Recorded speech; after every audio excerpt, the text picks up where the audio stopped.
A second half blitz leaves Manchester United one away result against Wolves from making club history. If United avoid defeat against Wolves, it will be the first United side to remain undefeated away from home in the league for a whole season. Let's see how the game panned out on the whiteboard. We know United gravitate towards the left, with Shaw and either Rashford or Pogba playing on that side. But they really hammered Villa down that side, mainly down to the laziness of Bertrand Traore.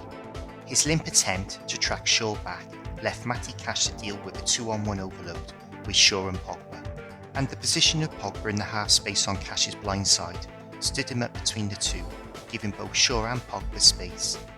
Going to screenshots of the game, the ball has just come out to Shaw, who is goal side of the recovering Traore.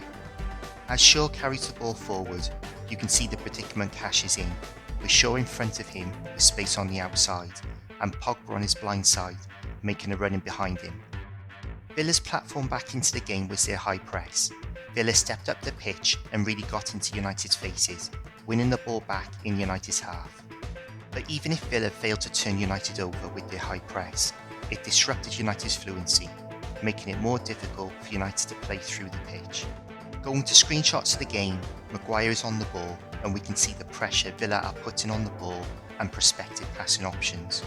Maguire squeezes the ball through to Pogba, where Villa have backed up a high press with an aggressive mid-press.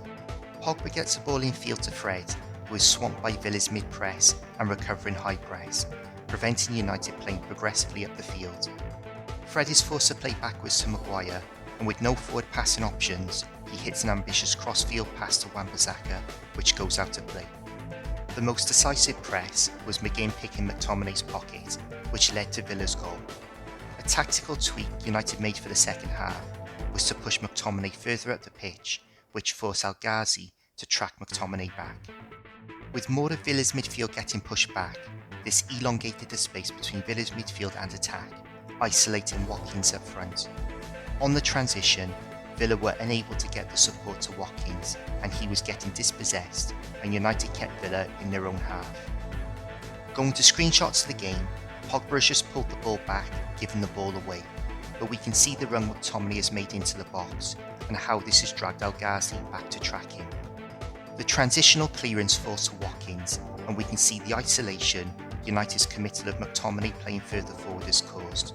The support can't get up to Watkins quick enough, and he is dispossessed. Despite all the good stuff United played at the start of the match, and for most of the second half, it was the usual story when it came to the box. No movement, nothing to aim for in the box, and as a result, not enough big chances created that the good play up until the penalty box deserved. Going to screenshots of the game, these are 8 examples from the first half alone, where United are in good crossing positions and there is no one attacking the danger zone in the penalty box. Players constantly hanging outside the box, wanting the ball to feet. But then the main man came on and made another run on the blind side of a defender, demonstrating to Greenwood and Rashford what they aren't doing. Commentators and pundits have said, not only is Cavani a great player, but a great educator for the younger players. But there is zero evidence that Greenwood and Rashford have immersed themselves in the methods of Cavani based on how inefficient they continue to be in the penalty box. The Devils' verdict is United are 4 points up on last year's total with 4 games to go and have pretty much sealed second spot. Starting to look to next year's Premier League campaign, despite this positive performance and results, it highlighted to me how crucial it is that Cavani signs a new contract and the ramifications for United if he doesn't. With money tight and the current crop not showing sufficient improvement to lead the line for United, we could end up back to the days of getting kept out by average sides playing a low defensive block. Let me know in the comments your thoughts on the game.